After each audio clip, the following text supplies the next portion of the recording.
സുഹൃത്തുക്കളെ, 1924 ആശാൻ അന്തരിച്ചത്. ഇപ്പോൾ എത്ര വർഷമാവും? ഈ 24 വരുമ്പോൾ 2024 വരുമ്പോൾ 100 വർഷമാകും. അപ്പം അദ്ദേഹത്തെക്കുറിച്ച് ചില കാര്യങ്ങളാണ് എനിക്ക് പറയാനുള്ളത്. അദ്ദേഹം കായിക്കരയിൽ ജനിച്ചു. അവിടെ അദ്ദേഹം സംസ്കൃത വിദ്യാഭ്യാസത്തിൻ്റെ വഴിക്കാണ് പോയത്. അങ്ങനെ സംസ്കൃത വിദ്യാഭ്യാസം ലഭിച്ചു. അദ്ദേഹം ഒരു ശാന്തിയായി. അവിടെ സംസ്കൃതം പഠിപ്പിക്കാൻ കുറേ കുട്ടികളായി. അങ്ങനെയാണ് അദ്ദേഹം ആശാനായത്. അങ്ങനെ ഇരിക്കെ അദ്ദേഹത്തിൻ്റെ അച്ഛൻ ഈ ശാന്തിപ്പണി കൊണ്ട് ഒന്നും തന്നെ നേടാനാവുകയില്ല എന്ന് മനസ്സിലാക്കിയിട്ട് ശ്രീനാരായണ ഗുരുവായിട്ട് ബന്ധപ്പെടുകയാണ് ചെയ്തത്. അങ്ങനെ ശ്രീനാരായണ ഗുരു വന്ന് അദ്ദേഹത്തെ കൂട്ടിക്കൊണ്ടുപോയി. പിന്നെ ഒരു മാറ്റമാണ്.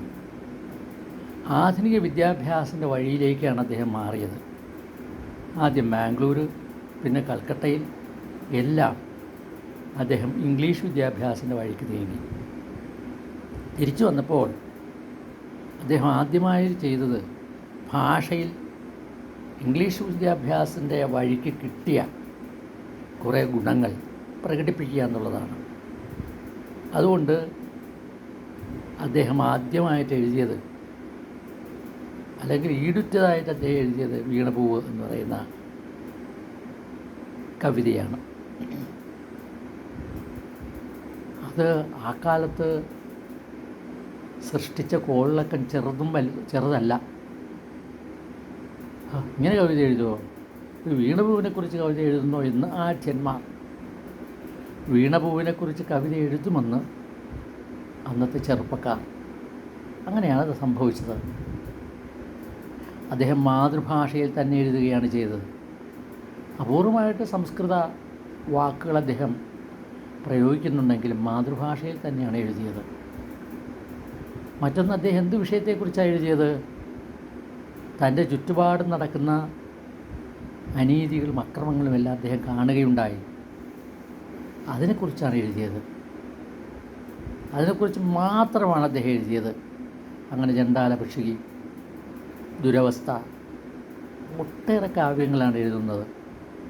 അദ്ദേഹം അന്നത്തെ സാഹിത്യകാരന്മാരോട് മാത്രമല്ല ഇന്നത്തെ സാഹിത്യകാരന്മാരോട് പറയുന്നത്, ഒന്ന് ഭാഷയിൽ എഴുതണം, രണ്ടാമത്തത് നമ്മുടെ ചുറ്റുപാടും ഉള്ള പ്രശ്നങ്ങൾ എന്താണെന്ന് കണ്ടെത്തി അതിനെ കുറിച്ച് വേണം എഴുതേണ്ടത് എന്ന് അദ്ദേഹം പറയുന്നുണ്ടായിരുന്നു.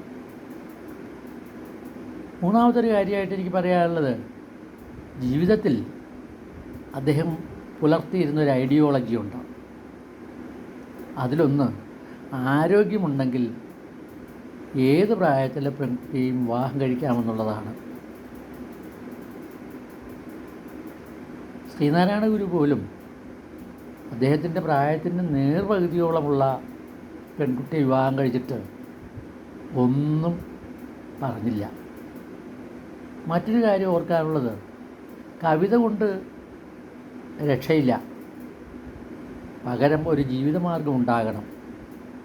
ആ ജീവിതമാർഗം അദ്ദേഹത്തെ കൊണ്ടെത്തിച്ചത് ആലുവയിലാണ്. അവിടെ ഓട് കമ്പനി നടത്തിയിട്ടാണ് അദ്ദേഹം ജീവിച്ചത്. അതായത് ഈ എഴുത്തിൽ നിന്നുള്ള വരുമാനം കൊണ്ടല്ല എന്ന് മനസ്സിലാക്കാം. വേറൊന്ന്, അദ്ദേഹം SNDPയുടെ സെക്രട്ടറി ആകുന്നു എന്നുള്ളതാണ്. അവിടെ ഒരു ചെറിയ പിഴവ് പറ്റിയിട്ടുണ്ടോ എന്ന് നമുക്ക് തോന്നാം. ഇല്ല, അദ്ദേഹം ജനിച്ച സമുദായത്തിലെ പ്രശ്നങ്ങൾ പരിഹരിക്കുന്നതിന് വേണ്ടി ഉണ്ടായ 1903 SNDP യോഗത്തിൻ്റെ പ്രധാനപ്പെട്ട ഒന്നാമത്തെ സെക്രട്ടറിയാണ് അദ്ദേഹം. അപ്പോൾ ശ്രീനാരായണ ഗുരുവിനൊരു കാഴ്ചപ്പാടുണ്ടായിരുന്നു. എഴുത്തും വായനയും അറിയുന്നവനായിരിക്കണം, സമൂഹത്തിന് പ്രിയപ്പെട്ട കാര്യങ്ങൾ ഭംഗിയായിട്ട് എഴുതുന്നതായിരിക്കും. ഇന്നത്തെ SNDPയുടെ ആളുകൾ അതിനെക്കുറിച്ച് ആലോചിക്കുന്ന നന്നായിരിക്കും. പത്രപ്രവർത്തനത്തിൻ്റെ ഹൃദ്യമായ പാഠങ്ങൾ അദ്ദേഹം SNDP യോഗത്തിൽ ഇരുന്നപ്പോഴാണ് പ്രാവർത്തികമാക്കിയത്. എന്നാൽ പഴയ കാലത്തെ വിവേകോദയം എന്ന മാസിക നോക്കിയാൽ അറിയാം. പിൽക്കാലത്ത് നമ്മുടെ CR കേശവൻ വൈദ്യർ അദ്ദേഹത്തിൻ്റെ സാന്നിധ്യത്തിൽ വളരെ കാലം മുടങ്ങിക്കിടന്നതിന് ശേഷം അത് ഏറ്റെടുത്ത് നടത്തുകയുണ്ടായി. ചുരുക്കി പറഞ്ഞാൽ ആശാൻ വളരെ പുരോഗമന ചിന്താഗതിയുള്ള ആളായിരുന്നുവെന്നാണ് നമ്മളിതിൽ നിന്ന് മനസ്സിലാക്കുന്നത്. Thank you.